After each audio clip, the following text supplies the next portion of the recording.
નમસ્કાર, જય હિન્દ, જય ભારત.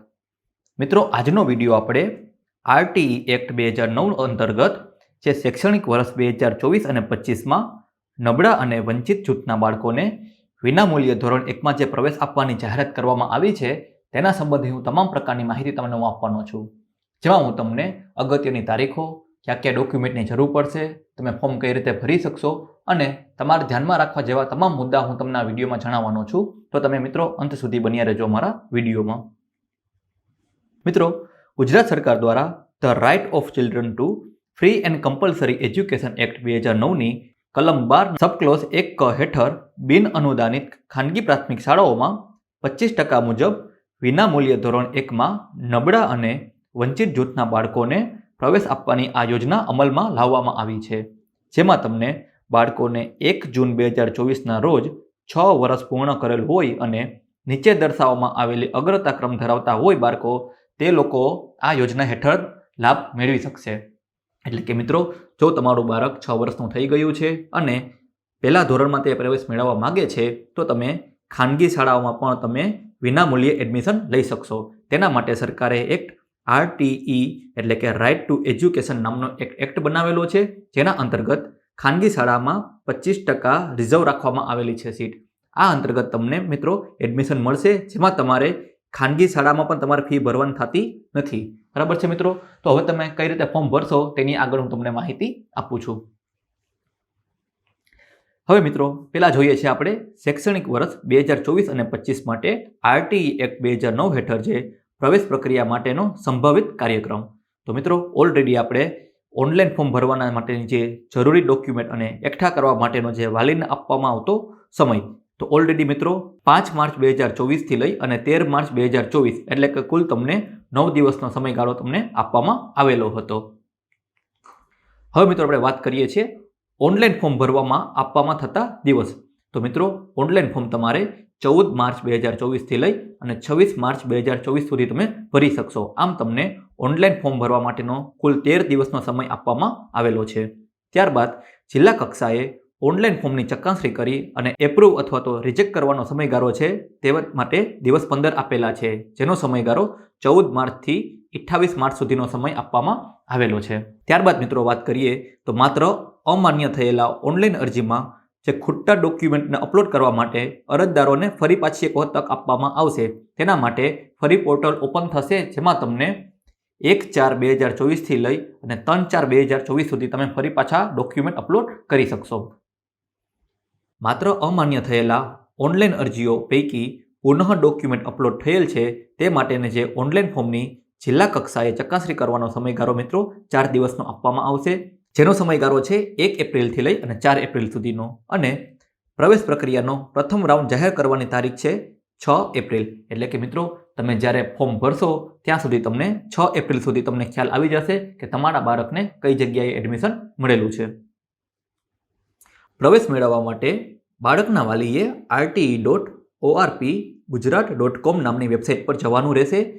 14 માર્ચ 2024 ગુરુવારથી લઈ 26/3/2024 મંગળવાર દરમિયાન પ્રવેશનું ફોર્મ તમે ભરી શકશો. આ અંગેની જરૂરી વિગત જેવી કે અરજી સાથે ક્યાં ક્યાં આધાર પુરાવા, ક્યાં ક્યાં અધિકારીને રજૂ કરવાના રહેશે તે સહિતની તમામ વિગતો વેબસાઇટ પર મૂકવામાં આવેલ છે. અરજદારની જરૂરી આધાર પુરાવા એકઠા કરી ઓનલાઈન અરજી સમય મર્યાદા કરી શકે તે માટે પ્રવેશની જાહેરાત અને ઓનલાઈન અરજી કરવાની તારીખ વચ્ચે જરૂરી સમયગાળો રાખવામાં આવેલ છે.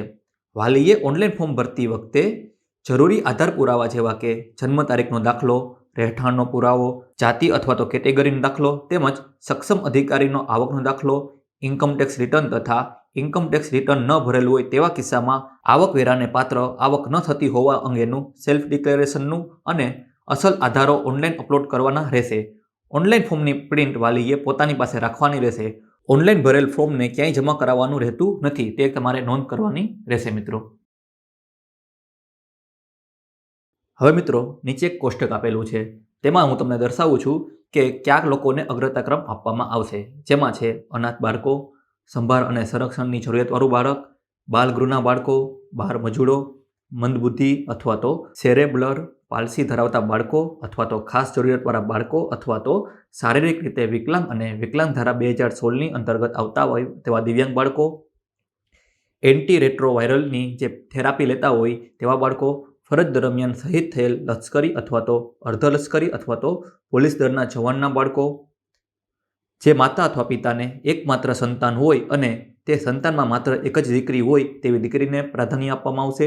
રાજ્ય સરકારની હસ્તક સરકારી આંગણવાડીમાં અભ્યાસ કરતા બાળકો, 0 થી 20 આંક ધરાવતા તમામ કેટેગરી જેમાં SC, ST, SCBC, જનરલ તથા અન્યના BPL કુટુંબના બાળકો, અનુસૂચિત જાતિ તથા અનુસૂચિત જનજાતિના કેટેગરીના બાળકો, સામાજિક અને શૈક્ષણિક રીતે પછાત વર્ગ, અન્ય પછાત વર્ગ, વિચરતી અને વિમુખ જાતિના બાળકો, સદર કેટેગરીમાં વિચરતી અને વિમુખ જાતિના બાળકોને પ્રવેશમાં પ્રથમ અગ્રતાક્રમ આપવામાં આવશે.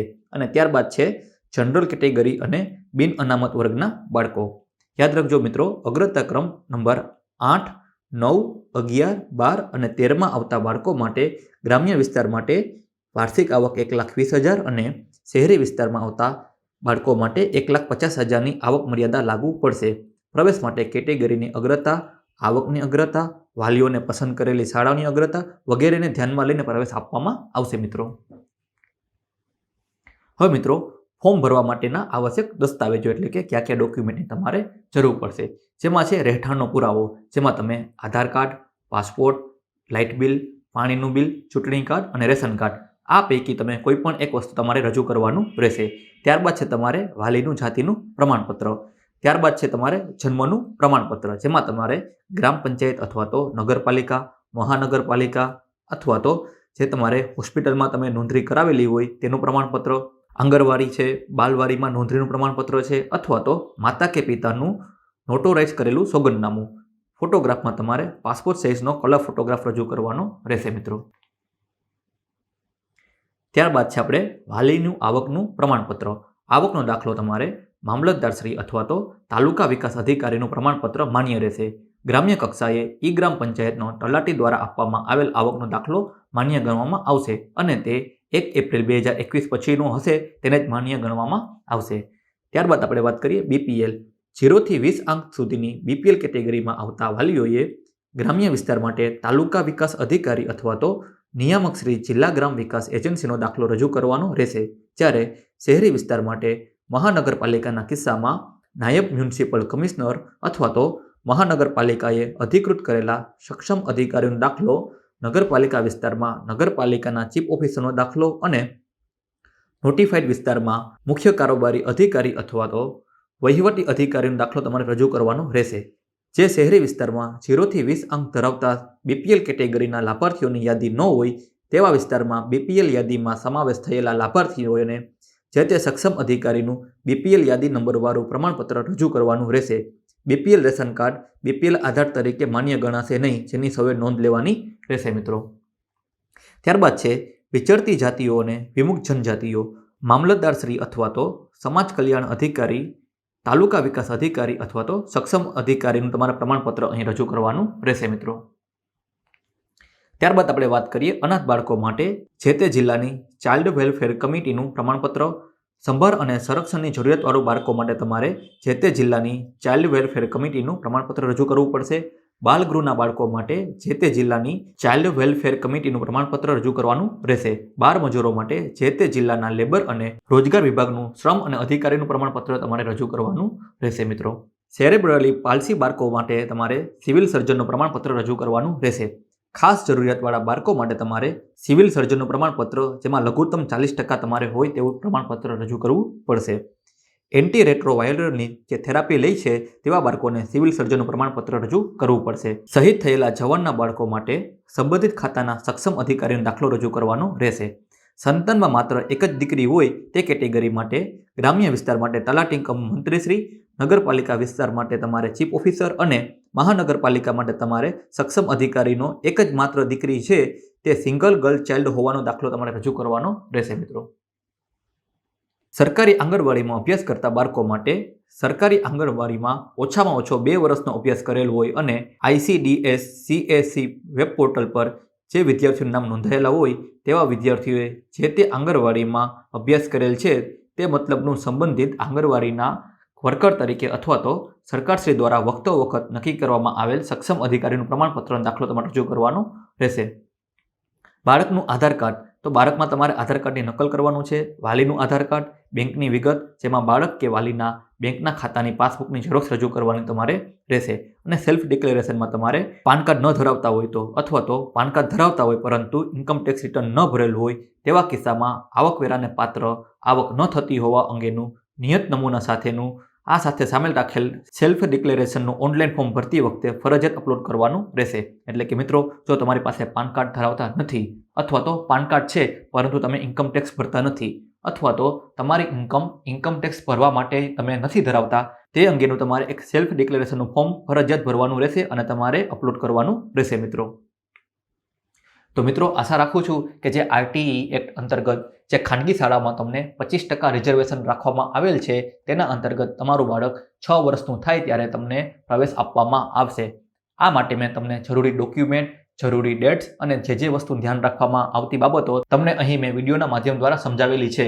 મિત્રો, જો આ વિડીયોમાં તમને કંઈ પણ વસ્તુ ન સમજાણી હોય અથવા તો તમારા મનમાં જે પણ કોઈ સવાલ ઉદ્ભવતા હોય તો તમે મને કમેન્ટ સેક્શનમાં પૂછી શકો છો. અમારી ટીમ તેનો ચોક્કસથી જવાબ આપશે. મિત્રો, યોજના રિલેટેડ આવા વિડીયો જોવા માટે આજે જ અમારી ચેનલને સબસ્ક્રાઇબ કરો. અમારી ચેનલનું નામ છે update knowledge four information. Thank you. જય હિન્દ, જય ભારત. આજે જ અમારી channel update knowledge four information પર જઈ તમે યોજના રિલેટેડ દરેક વિડીયો જોઈ શકો છો. આ ઉપરાંત દરેક સરકારી ભરતીને લગતા ન્યૂઝ અને વિવિધ માહિતીને લગતા તમામ પ્રકારના વિડીયો અમારી ચેનલ પર ઉપલબ્ધ થશે.